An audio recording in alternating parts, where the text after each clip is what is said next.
So I guess I want to go back to the beginning. So I know that you and Brian, your co-founder, were friends. But tell us, how did you guys come up with hashtag paid? All right, we're going to flash back in our time machines to the summer of 2013, before the word influencer really even existed. But my co-founder, as Marie mentioned, is Brian Gold. He's our CEO.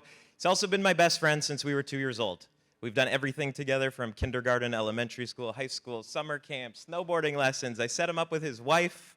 Wow. And yeah, I was the best man at his wedding. It was fantastic. So we thought of the idea back in 2013 when a girl that we went to high school with blew up on Instagram. Our friend's name is Ronnie. She was going through a difficult time in her life. Ronnie was overweight. She was unhappy in her skin. She was exploring all these different ways to change her life around. And Ronnie decided to commit to a fitness goal. And how she held herself accountable to that goal was by posting on Instagram. So every time she went to the gym, she shot a selfie. Every time she made a healthy meal, she shot a flat lay. And 6 months later, Ronnie had over 100,000 followers on Instagram. We were blown away. We analyzed her feed, and we realized that these people are not just following her. They are asking her, what sports bra are you wearing? What blender are you using? What protein are you drinking? And she would endorse those products, and her followers would write back, bought it, loved it, tried it. And that was our aha moment where we said we need to be at the intersection of this relationship between creators and their following, and then brands and those creators. And so that summer of 2013, we sought out to get Ronnie paid by some of the brands that she was already working with. We did. Tom's Shoes paid her, Klipsch headphones, those are the first couple brands. And that was our validation that this idea had legs. So we went out and onboarded hundreds of more of these social media celebrities, is what we called them, before influencers or creators. But then it became a total shit show for the two of us to manage. 500 creators led to thousands of email threads, Dropboxes with content, Excel sheets trying to track it all. And so we had our second aha moment, which was let's build software to automate the process of a brand finding the appropriate creator, collaborating with them, approving their content, making sure it's brand safe, and then tracking the results of those posts. And today, you flash forward 12 years, we now have hundreds of thousands of creators on one side of our marketplace, tens of thousands logging in every day looking for work. And on the other side, we have a few hundred of the Fortune 1000. And our team and our tech sit in the middle, and we help these global brands like Coca-Cola, Walmart, Sephora, etc., strategize, connect with the creators, manage the process, and ultimately drive new customers and sales through this channel. So now that you know what hashtag paid does. Now let's begin. Exactly. Well, so what you're going to get over the next 20 minutes, if I do my job right, is we're going to extract all of the creator knowledge that Adam and his team have assembled over the last little bit. We're going to get inspired by what Devin told us about her strategy, and we're going to get best practices. So if you don't have a notebook out, now is the time to take it out. Let's go. All right, so in 2013, if my math is right, Instagram had just launched 4 years before, Snapchat 3 years before, and Facebook, at the time that you founded your business, it just bought Instagram for $1 billion. This was the beginning of the creator economy.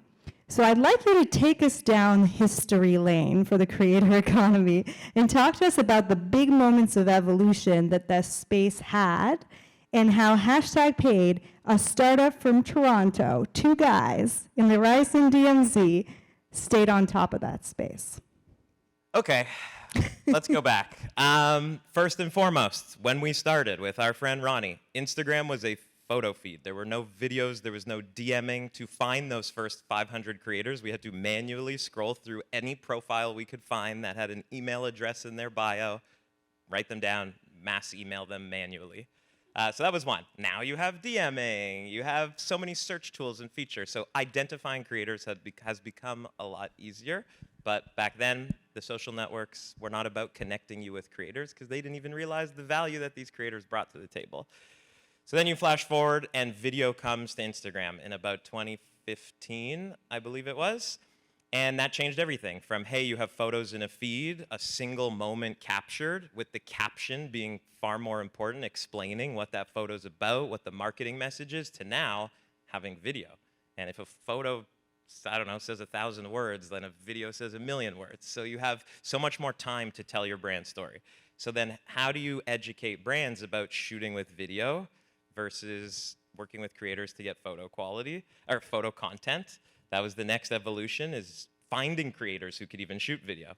And then the evolution of the quality of the video that people would shoot. Back in 2015, I think we were on the iPhone 6, and we had like 12 megapixel cameras or something in our pocket. Now we've got 48 megapixel cameras in our pocket thanks to the new iPhone. So teaching brands to understand that creators aren't just selfies anymore, but can produce not just that low fidelity mass social content, but high fidelity television quality content brands can now source from creators.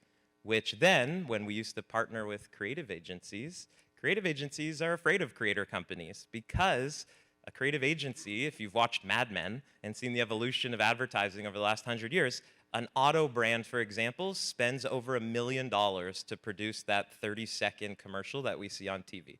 We have creators on our platform who are shooting just as high quality content, what looks like a television spot, for $50,000. So imagine if you're Infinity, one of our clients, instead of shooting one asset and hoping that people watch it on TV and that it resonates with all the different personas in this room, you can now produce 10 or 20 just as high quality videos that speak to the safety conscious mom or the travel bro that wants to take the car up the mountain, or all the different personas. You have so many more opportunities to scale that content. Again, not just low fidelity, now high fidelity content.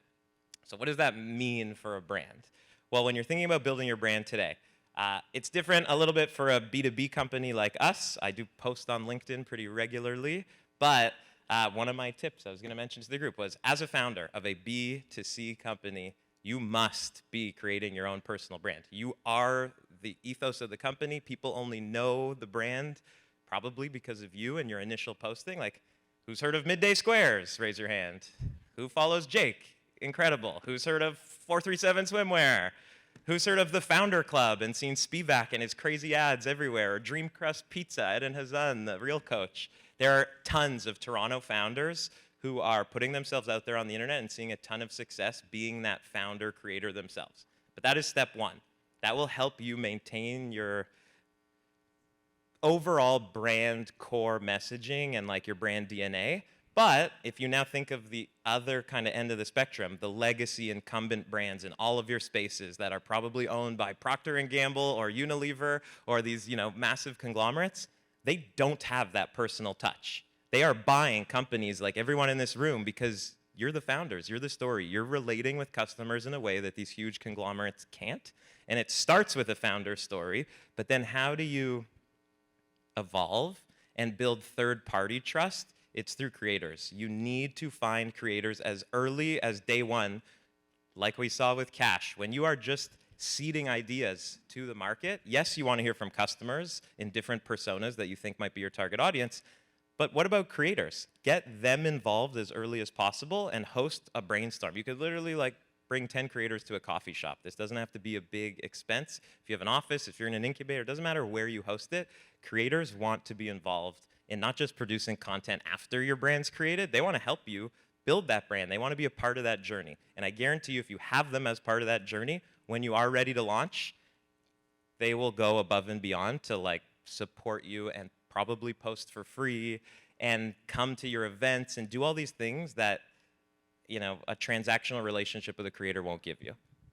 So maybe I'll just pause there because I know there's some. I have so many questions, and I feel like the crowd does too. So now, so I have built my personal brand. I've gotten a few folks that are interested in building, but then what type of content performs well? How do we make sure that it's authentic? What are the key components of a good piece of content? Okay, so authenticity, the number one buzzword in the creator influencer space, but it is that so because it works.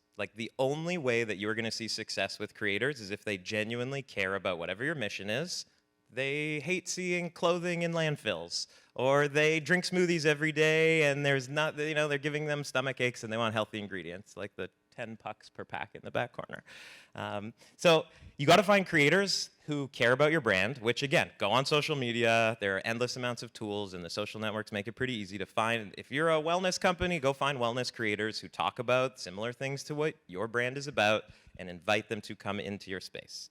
Then you need them to help you create assets. So historically, you might shoot it in-house. You hire an in-house photographer, or you hire a creative agency to shoot your product shots, your brand images, but again, creators can do that. It should be a combination of photos and videos, some that you can use on your owned and operated channels, others that you can use for ads. What we have seen is that to, kind of like marketing 101, weird to say in this building, but like the marketing funnel, right? It starts with awareness, then consideration, purchase intent, and then you get the sale.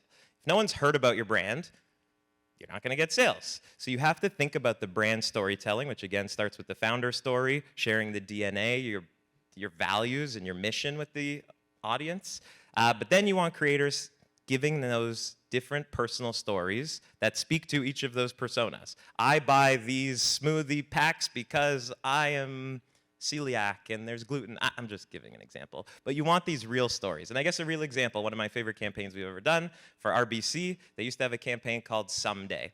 Someday I will be able to retire and buy my dream home. Someday I'll be able to send my kid to their dream college, and so on. You sound like my father. And so we went through our creator network and we found which creators bank with RBC. Then we asked them to submit stories.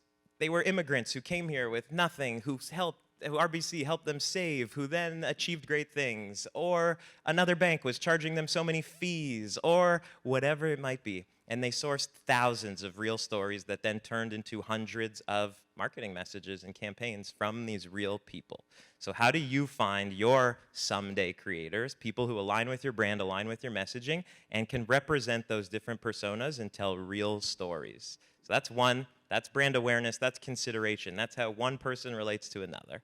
But as you go down the funnel, as you start taking creator content and buying paid ads with it, you typically want to go a little less away from, you want to go more away from storytelling, more towards product benefits. So if you think about who's running paid ads on any social network right now? Okay, nobody's looking for customers. Are we all posting organically on social media to promote our brands? Can I get a show of hands? Who's posting on social media regularly? Okay, so when you eventually get to buying paid ads, which is like the most common way to grow an e-com business today, through social media, through social ads, you can go into Facebook Ad Manager or TikTok Ad Manager, any of them, and buy an ad through your brand account, which is like when you scroll down your feed, most of the ads you see. But the most powerful ad today that you can buy, which if you're looking for investors, you get asked, what's your cost per acquisition and your lifetime value? The lowest cost per acquisition you can get today is using creator content and buying creator ads, not a branded ad. It's historically been known as whitelisting. We call it creator licensing, but it's when you imagine you're scrolling down your feed, you'd see Coca-Cola sponsored. Other times you see Adam Riviett's in partnership with Coca-Cola. It's a person and a brand together. That is a whitelisted or creator licensed ad.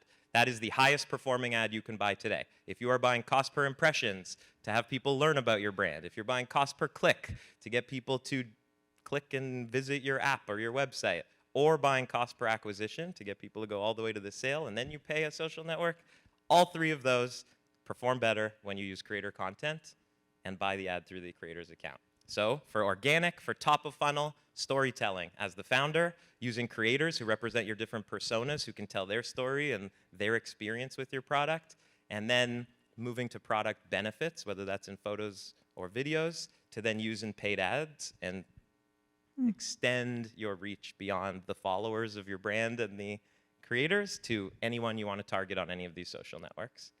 I hope that wasn't too technical. I'm double clicking here. So walk me through this. So I have a creator that I want to work with. You said I could buy an ad through them. Do we leverage a platform like #paid for that? Because how does that transaction even work? So yes, you can leverage a platform like #paid. There are others out there that do this, but you don't need a platform. Like, I am aware that most of you are e-com founders. We primarily work with enterprise brands. Budgets are different, team sizes are different, resources are different. So like what I recommend to most founders that I either advise, have invested in, speak to at events, you can do a lot of this on your own. Only when you get to a certain scale do you need to invest in technology platforms, in agencies, and companies like #paid. So like going back to step one of finding the creators and making sure they're authentic. As you scroll through TikTok or Instagram or YouTube and you start making your lists of creators you want to work with, and then you start DMing them or emailing them, before you get to the point of like negotiating a contract and pricing, ask every single creator these 3 questions. Why do you love my brand? What do you love about my product? And how do you envision bringing our brand's message to life in your content? If they won't answer those 3 questions, I guarantee you they will be a huge pain in the ass to work with later. And if they do answer those 3 questions, now you have that authentic story to play with, to mold, to have them create and share. So that's step one, the authenticity. Then step 2, once you found them, you've sorted out your contracts, your payment, and 100% you should have contracts with creators. This is another actual great comment for D2C brands. A lot of people give free product to creators. And in the beginning, it's the best way, it's the most cost-effective way to attract creators to your brand. However, eventually, it's gonna start adding up. And those free products, for every 100 products you send, typically like maybe 50 creators even acknowledge your existence in an email, and then maybe 20 of them actually post about you, and like maybe 5 of those are actually like on brand, the messaging you want, a high quality image that makes So you they just look ghost you. Yeah, oh yeah, 50% of creators will likely ghost you. That's like Wow. our rate is probably even higher, and we message thousands of creators a day. So if you sign a contract, you're like, I want this post on this date with this type of content that they've already kind of fed to you. Yes. And then you can hold them accountable. Exactly.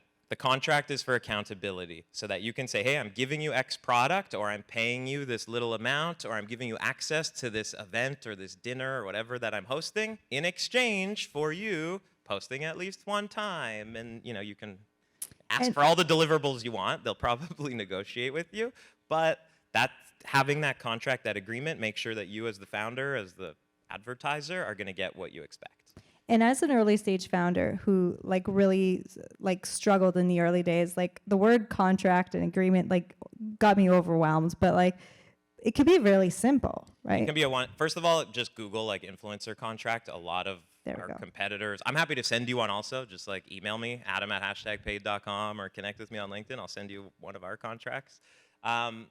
But yeah, they can be as simple as a 1-page. In exchange for you coming to an event and getting 10 bags of smoothie pucks, you are going to shoot 5 pieces of content, and you're going to give me the usage rights to repost it on my content, and I can buy ads with it for 30 days. Like, it's as simple as that. How does payment work? Do we pay them up front? What's the standard? So paying creators is its own challenge. Imagine a brand like Coca-Cola. Last year, I think through us, they contracted over 500 creators.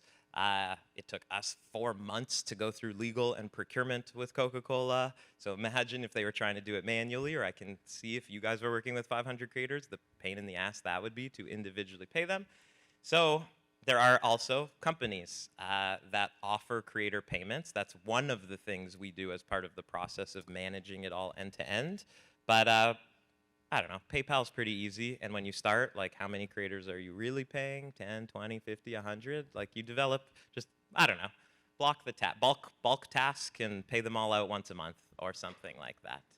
I just got a flashback. I just remembered your first business card was a credit card. Do you still have those? We do, and they are still, yes, our business card is modeled off of the Amex Black Card and it's a thick plastic credit card. That's awesome. But the last piece, just because we were talking about this creator licensing or whitelisting, the most effective ad you can buy. Marie asked, are we the only way to set that up? No. Every creator, I mean, I'll just use Meta as an example. It's called the Meta Creator Handshake. So creators can read a couple-page document, your brand can, and basically they connect their creator account to your Facebook ad manager, and they give you permissions to, when you go and say, I want to buy an ad targeting 18 to 35-year-old Canadian men, etc., you can do that through the creator's account. They are the vehicle that you're going to distribute the ad through. You can do that, again, manually for the first 10, 50, 100 creators you work with. But when you're Coca-Cola working with hundreds or thousands of creators a year, That's where we come in. Every one of our 200,000 plus creators on the platform has already given us access to buy these ads through their account, and then we just facilitate it on behalf of the clients that then come and work with us. But all of you can do it on your own manually. Everything I'm saying, by the way, like whether you work with us or any of our competitors or any influencer coming, you can do it all on your own. Nothing we do, you all can't do. It just eventually gets to the point of scaling and wanting to work with more people, more content, more social networks, and then that's where we come in. How are we doing with tactical advice? Good? Okay, awesome, good. Good. Thanks. So now there's AI. So I would be, silly not to ask, how does AI change this space? Okay. For me, so even just like you're a founder, you're going to build your own story, you're going to post about it on social, you are going to be the #1 influencer for your brand. This goes back to 12 years ago when we raised our first round. Our board came together and they said, you and Brian, as the 2 co-founders, you need to be the #1 salespeople for your company. Or you need to be generating the most amount of pipeline for all your salespeople. And in a B2B environment, that meant I had to fly around 150 days a year and speak at 100+ events like this and meet more marketers. Did you dupe yourself now? Like, you have a duplicate? It's on its way. I'm creating an AI version of me, but for a different reason.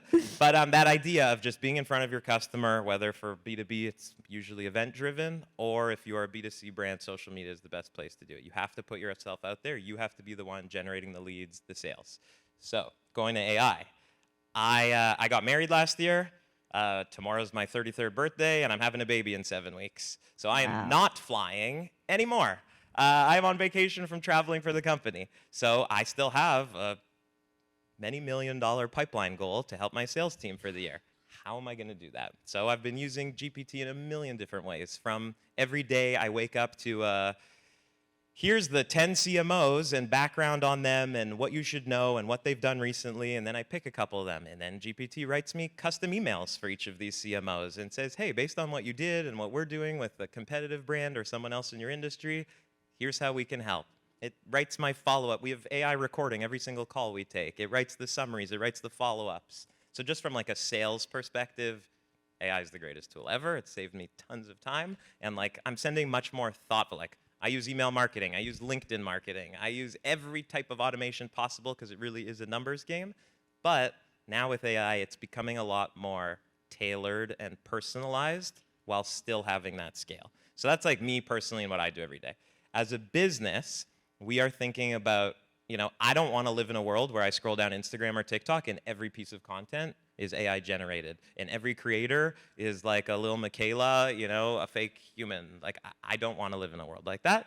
And we've seen some AI ads come out from the biggest brands on earth and they haven't been received so well. So what we did first and foremost, probably 18 months ago now, we brought on AI advisors from around the world, and they helped us craft our own AI principles for creators and for marketers. If you literally Google #paid AI principles, you can read them. There's 8 of them. But essentially, it's about creators not replacing themselves with AI, but using AI to make them better, whether that's, like for me, writing an email to a CMO. For them, it's writing a caption or writing a script or designing a storyboard or getting creative ideas for how to integrate Coca-Cola into your life and your content.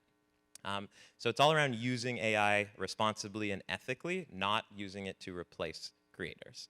So yeah, tools we've launched for creators is something called a concierge, where they can ask essentially like a chatbot questions about contracts, usage rights, pricing, anything and everything to do with the creator economy that we educate creators on. They can now ask and get answers in real time. For brand marketers, the most exciting thing we launched this year using AI is predictive impact, which is, to me, the coolest thing we've done in 12 years. So it's great to measure after the fact that this creator drove X amount of impressions or clicks or sales. But again, the 80-20 law, you're going to hire 10 creators, a couple of them will do really well, a couple of them will do okay, and half of them will probably underperform. And then you take the top performers and you carry them forward. But what we're now able to do is take any creator profile, any photo, any video shot by a creator or a brand, upload it to our predictive impact tool, and it will tell you how that creator or piece of content will perform against brand affinity, consideration, purchase intent. So then you know when you're buying your paid ads or having creators post about you that like this asset is better at top of the funnel for getting people to know about my brand versus this one is going to drive clicks and sales.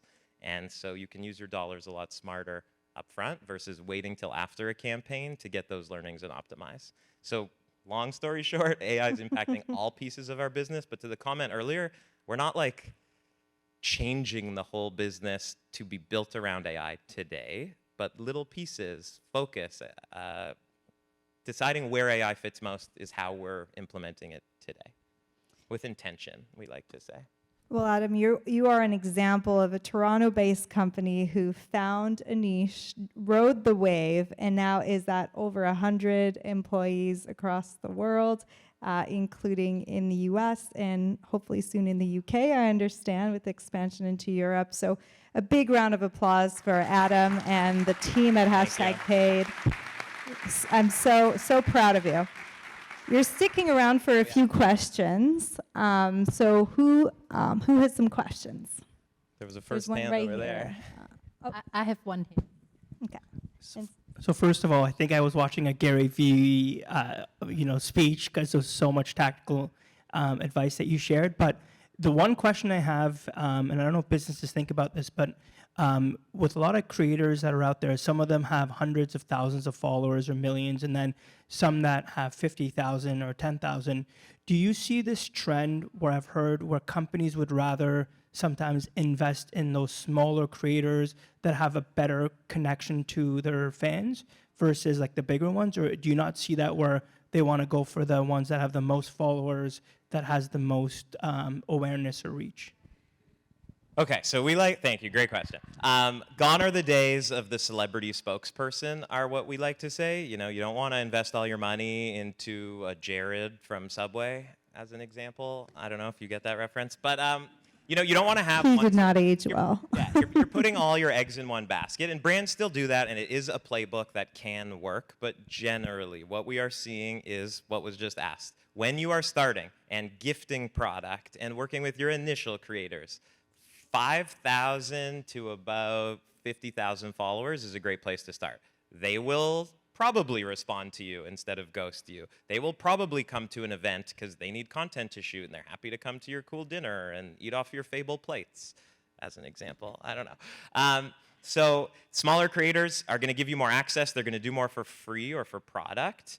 And most importantly, the lower your follower count is, typically the higher engagement rate you have. So people like, comment, share, click more on lower follower count than higher. As you hit hundreds of thousands or millions of followers, you might go from 10, 20, 30% engagement to as low as 1%. And similarly, when these creators post about you, a creator with 1 million followers today on Instagram, maybe like 10, 20,000 people actually see their post. So when I spoke about buying a paid ad, that whitelisted or creator licensed ad, 99% of the campaigns we do for global brands are a combination of both the creator posting organically to their feed and followers, as well as that paid social ad buy through the creator's account. And as D2C brands, like you can divide that budget however you'd like, but what we've seen work well is typically 20 to 30% is for the content and the organic posts, and then the other 70 or 80% is to put dollars behind the paid ads to get it outside of those 20,000 out of 1 million followers that saw it and go reach 1 million people because you're spending X amount to do that on the social network. So smaller followers, good for gifting free product, good for getting content, good for a higher engagement rate and to get real-time feedback and to get more comments that you can then analyze.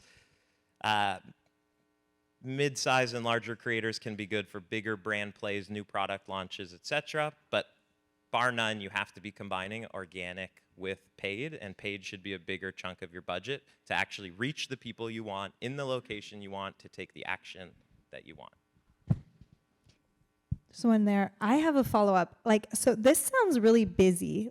That sounds like a lot of work. Does anyone else wonder who in the organization manages this, in a 5-person organization?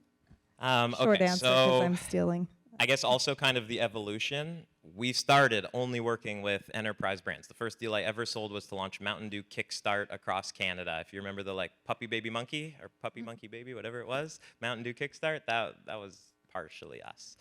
Anyways, back then, even the Coca-Colas of the world didn't have a influencer or creator marketing team. Today, you go on LinkedIn, there are tens of thousands of job postings for influencer marketing coordinator, influencer marketing manager, influencer director.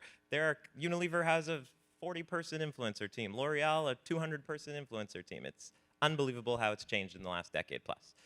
But when you are a small team, when we worked with direct-to-consumer brands in 2019, 2020, 2021, at the peak of D2C launches and Shopify at its highest stock price, what we saw was teams with 5, 10 people. It was usually like one of the co-founders or a CMO or like an intern marketing person. Whoever is your one marketing person, I would think you have, or if you're the founder, it's tough. It's tough to do all the things you want. If you're the founder, like you should probably be prioritizing other things, maybe like your own founder-led content and the operations of the business and making sure you have money and the right product and all these things. So like you definitely need someone to own marketing. And then within marketing, I don't know, today if I was running a D2C brand, I'd be investing in social and search. And that's about it. Because social will play into search. If you have more people talking about you on Instagram or TikTok, they're going to search for Fable dishes on Google, and then your search volume will go up. It plays into organic search, and then you can also manipulate keywords to help when people discover you on social to then find you even easier on search. Those are the two things I would recommend. That's super helpful. Yeah, hi. So I'm a Shopify Plus partner. We also do a bit of PR with influencer marketing. So really interesting thing that you're talking about, that we can upload an asset and see how the asset will do. So are you planning to build AI like Motion, where your competitive analysis is happening? Because we do those type of apps a lot. Uploading an asset and then it can compare it with other competitors as well. You're reading into our product roadmap. That's the goal, is have brands be able to upload content or a creator that they're thinking about partnering with and say, hey, this creator or asset will perform at this stage of the funnel, and it will because it's different in strategy to X competitors. You can and will eventually be able to input competitors and see how your content will compare to what they have in market. So yeah, you're bang on. Awesome. I love it. We are out of time, or else we would keep going. But Adam, do you promise me that if someone emails me a question at maria@tech2.org, we will answer it later? Definitely. Before I'll the be baby hanging out comes. for, I don't know, 20, 30 minutes. So if you have more questions, just come grab me. Thank you. Thank you. Big round of applause for Adam. Thank you so much for doing this. Thank you.